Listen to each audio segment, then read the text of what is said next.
دینا یا نیک اعمال کا وسیلہ دینا، آیا کوئی آدمی انبیاء کا وسیلہ دے یا اپنے نیک اعمال کا وسیلہ دے یا پھر وہ اولیاء کا وسیلہ دے اور اس کے ذریعے وہ اللہ سے دعا کرے، تو کیا یہ وسیلہ دینا درست ہے یا نہیں ہے، یا اس کا شرعاً کیا حکم ہے؟ تو یہ بات ذہن میں رکھیں کہ وسیلے کی کچھ صورتیں جو ہیں وہ تو جائز ہیں، بالاجماع جائز ہیں، بالاتفاق جائز ہیں، اور کچھ صورتیں ایسی ہیں کہ وہ بالکل ناجائز ہیں۔ جیسے اب نیک اعمال کا وسیلہ دے کر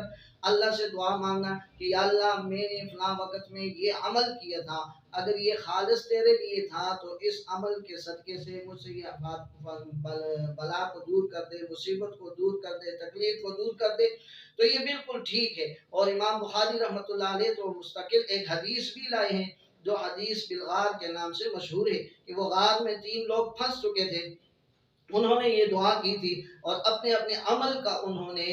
وسیلہ دیا تھا اور اللہ سے دعا کی تھی، اللہ نے ان کے عمل کی اس بدولت ان کی دعا کو قبول کیا۔ تو امام بخاری تو باقاعدہ یہ حدیث بھی لائے ہیں۔ اور دوسرا، کسی نیک آدمی، کوئی اللہ کا ولی ہو، نیک آدمی ہو اور اچھے اعمال ہو، اعمال صالحہ میں اس کی کثرت ہو، اس کے پاس جا کر اس سے کچھ دعا کروانا یہ بھی ٹھیک ہے، یا اس کے توسط سے دعا کرنا یا اس کے وسیلے سے دعا کرنا یہ بھی ٹھیک ہے۔ جیسے حضرت امام بخاری رحمۃ اللہ علیہ اس کو لائے ہیں، جیسے حضرت عباس رضی اللہ تعالیٰ عنہ سے قحط کے زمانے میں حضرت عمر رضی اللہ تعالیٰ عنہ نے ان کے توسط سے دعا مانگی تھی، اور پھر اللہ تعالیٰ نے بارش کو برسایا تھا۔ بارش کے متعلق قحط کے وقت میں حضرت عباس بن عبد المطلب کے توسط سے بارش کے لیے دعا مانگی گئی تھی۔ اس کو بھی امام بخاری اپنی صحیح بخاری میں لائے ہیں۔ اور تیسری بات یہ ہے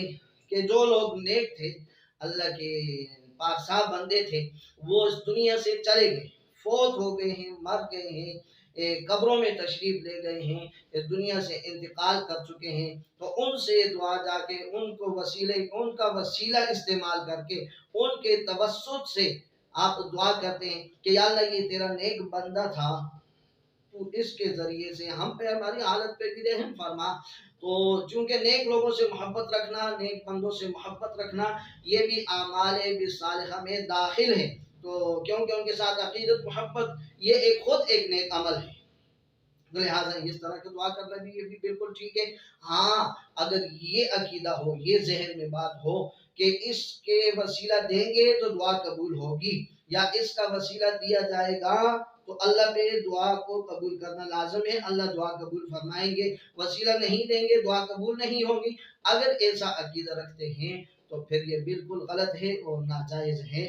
اور اس سے ہٹ کے دوسری بات یہ ہے کہ زندہ ہے کوئی آدمی اور نیک آدمی ہے، یا کسی اچھے عمل کے لیے جا رہا ہے، یا کوئی مسافر جا رہا ہے، سفر پہ جا رہا ہے، اس سے اپنے لیے دعا کروانا، یہ چاہے وہ آپ سے چھوٹا ہو یا بڑا ہو، ایسے بھی یہ عمل بھی ٹھیک ہے۔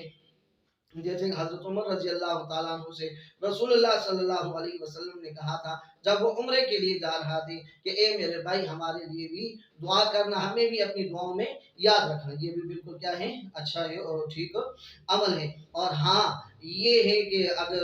البتہ اگر کوئی اللہ کا ولی ہو، نیک آدمی ہو اور وہ زندہ نہ ہو،